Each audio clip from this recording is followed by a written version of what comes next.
खबर सच के साथ। मैं हूं अफजल शेख और आप देख रहे हैं मुंबई टीवी। बांद्रा भरत नगर में महाअडानी के जुल्म की हमने बीते दिनों खबर बताई, जिसमें सोसाइटी और तमाम बिल्डिंग के रहवासियों ने एक मीटिंग ली, जिस मीटिंग में तमाम लोगों ने डिसाइड किया और एक ऐसी जीत हासिल की है जिस जीत में उन्होंने न्यायालय का सबसे ज़्यादा धन्यवाद किया। और हमारे साथ मौजूद है मिस्टर तारिक जी, जो कि इस पूरे मामलात को लेकर शुरुआत से लगे हुए हैं और आखिर इन्होंने कोर्ट से किस तरीके से जो है जीत हासिल की है उसके बारे में बात करेंगे।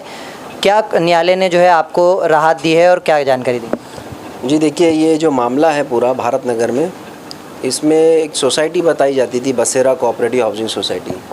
तो बसेरा कोऑपरेटिव हाउसिंग सोसाइटी को लेके पिछले कई टाइम से, काफ़ी वक्त से ये विवाद चला आ रहा था। आज लगभग 15-16 सालों से लीगल बैटल भी चल रहा है। तो इसमें फ़िलहाल जो माननीय उच्च न्यायालय ने हमें बहुत बड़ी राहत दी है वो ये है कि 16 अक्टूबर को इस मामले की सुनवाई हुई और जिसमें कोर्ट ने जो अपील पेंडिंग है जॉइंट रजिस्ट्रार के पास, उस अपील को 2 महीने के अंदर डिसाइड करने की हिदायत दी और कहा कि 2 महीने के अंदर जो मामला पेंडिंग है केजीएन सोसाइटी का, उसको जल्द से जल्द निपटारा किया जाए। और उसके साथ साथ माननीय न्यायालय ने एक सबसे बड़ी राहत ये दी कि सोसाइटी के काम पर सोसाइटी कोई रीडेवलपमेंट का डिसीजन नहीं ले सकती है, जो अपोनेंट सोसाइटी है उस पर रोक लगाई है। तो उससे बहुत बड़ी राहत मिली यहाँ के लोगों को कि जो 33-38 की नोटिसें आ रही थी बसेरा सोसाइटी के नाम से, बसेरा सोसाइटी के काम के ऊपर जो भी रीडेवलपमेंट का जो प्रोसेस नहीं ले सकते उस पर रोक लगा कर उन्होंने सबसे बड़ी राहत लोगों को दी है। जिस तरीके से शुरुआत से चल रहा था एसआरए स्कीम जो है वो क्या आ सकती है? जी देखिए, यहाँ पर अभी ये जो इशू है, अभी फ़िलहाल तो ये इशू प्राइमरी स्टेज पर हमने सोसाइटी की ऑथेंटिसिटी को चैलेंज किया है। जो बसेरा सोसाइटी क्लेम करती थी कि हम रजिस्टर्ड सोसाइटी हैं, तो उस रजिस्ट्रेशन को लेके ही अभी विवाद कोर्ट पहुंचा था। क्योंकि हमें जो आरटीआई में जो इन्फॉर्मेशन हासिल हुई है वो सारी इन्फॉर्मेशन ये बताती है कि बसेरा सोसाइटी का आरटीआई अनुसार कोई लीगल अस्तित्व नहीं था, क्योंकि उनको टेनेमेंट लिस्ट भी नहीं मिला था। तो फिर ये सोसाइटी रजिस्टर्ड कैसे हो सकती है? तो उस विवाद को, वो विवाद आज यहाँ तक पहुँच चुका है कि उनका जो रजिस्ट्रेशन सर्टिफिकेट है वही डिस्प्यूटेड फैक्ट है। तो उस पर कोर्ट ने यही ऑब्जर्वेशन दिया है कि जो पेटिशनर की जो सोसाइटी है, ये जो प्रपोज सोसाइटी है ख्वाजा गरीब नवाज सोसाइटी, वो सामने वाली सोसाइटी के रजिस्ट्रेशन से एग्रीव होके आई है और जो भी इनका विवाद है वो पहले से चला आ रहा है और उस विवाद को 2 महीने के अंदर निपटारा किया जाए। और वो निपटारा करने के साथ साथ कोर्ट ने ये हिदायत दी है कि तब तक जो अपोनेंट सोसाइटी है बसेरा, उसके रीडेवलपमेंट का वो कोई डिसीजन उस सूट प्रॉपर्टी पे नहीं ले सकती है। इस तरीके से पूरा मामला इन्होंने बताया कि किस तरीके से अभी स्टे लग चुका है और 2 महीने का टाइम जो है दिया गया है। अब इस पूरे मामलात में हमारे साथ रफ़ीक जी भी मौजूद है, जो कि शुरुआत में हमें जानकारी दिए थे। ये जो स्कीम की बात है, क्या लगता है कि आगे चल कर के किस तरीके से आपको भरोसा है न्यायालय पर और क्या आप लोगों की जीत हो पाएगी? अल्हम्दुलिल्लाह, हमको हमारे मुल्क की अदलिया पे और कानून पे पूरा भरोसा है। और सबसे पहले तो जब स्कीम के ताल्लुक से बोल रहे हैं, मैं आपको पहले भी बता चुका हूँ कि BKC Bharat Nagar 1,78,000 square metre notified माडा लेआउट गैजेट है। यहाँ पर एसआरए की स्कीम नहीं चलती।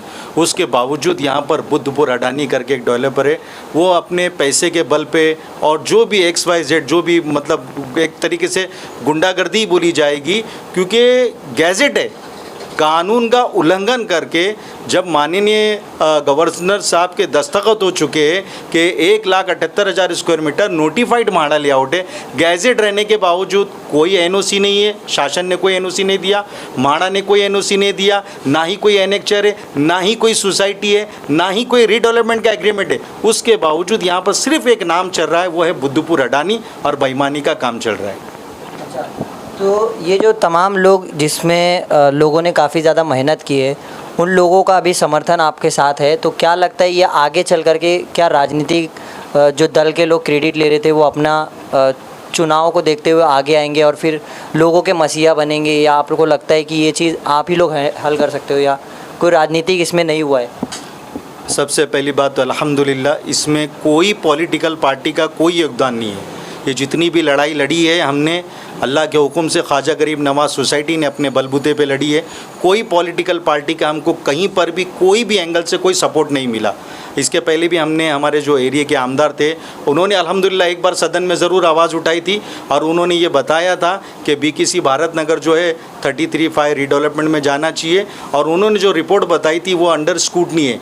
अभी हम इंशाअल्लाह ताला हमारे आमदार साहब को भी बता चुके हैं और पूरी कोशिश कर रहे हैं हम कि उनसे मुलाकात करके उनके हाथ में गैजेट दें और इस मरतबा हमको अल्लाह की ज़ात से उम्मीद है कि हमारे आमदार साहब अब गैजेट लेके सदन में खड़े रहेंगे और सदन में ये बताएंगे कि भाई बीकेसी भारत नगर गैजेट है, ये नोटिफाइड माड़ा लेआउट है। पहले अंडर स्क्रूटनी था, अब तो गैजेट की शक्ल इख्तियार कर लिया है। जब कानून बन चुका है कि ये माड़ा लेआउट है और हम माड़ा की लीगल अलाउटीज़ है तो हमको सेटल लॉ है, हमको 33/5 का बेनिफिट मिलना चाहिए और हमको हमारे आमदार साहब से उम्मीद है इंशाअल्लाह कि वो पिछली मरतबा जिस तरह उन्होंने इस मामले को सदन के पटल पे रखा था, अंडर स्क्रूटनी उन्होंने बताया था कि माड़ा लेआउट का जो, मगर अब तो वो गैजेट बन चुका है। हम इंशाअल्लाह ताला उनसे कांटेक्ट करेंगे और उनको बताएंगे भी कि भाई ये गैजेट की शक्ल में आप ये गैजेट लेके सदन में खड़े रह के बताएं कि बीकेसी भारत नगर जो है माड़ा लेआउट है, यहाँ पर 33/5 का लोगों को बेनिफिट मिलना चाहिए।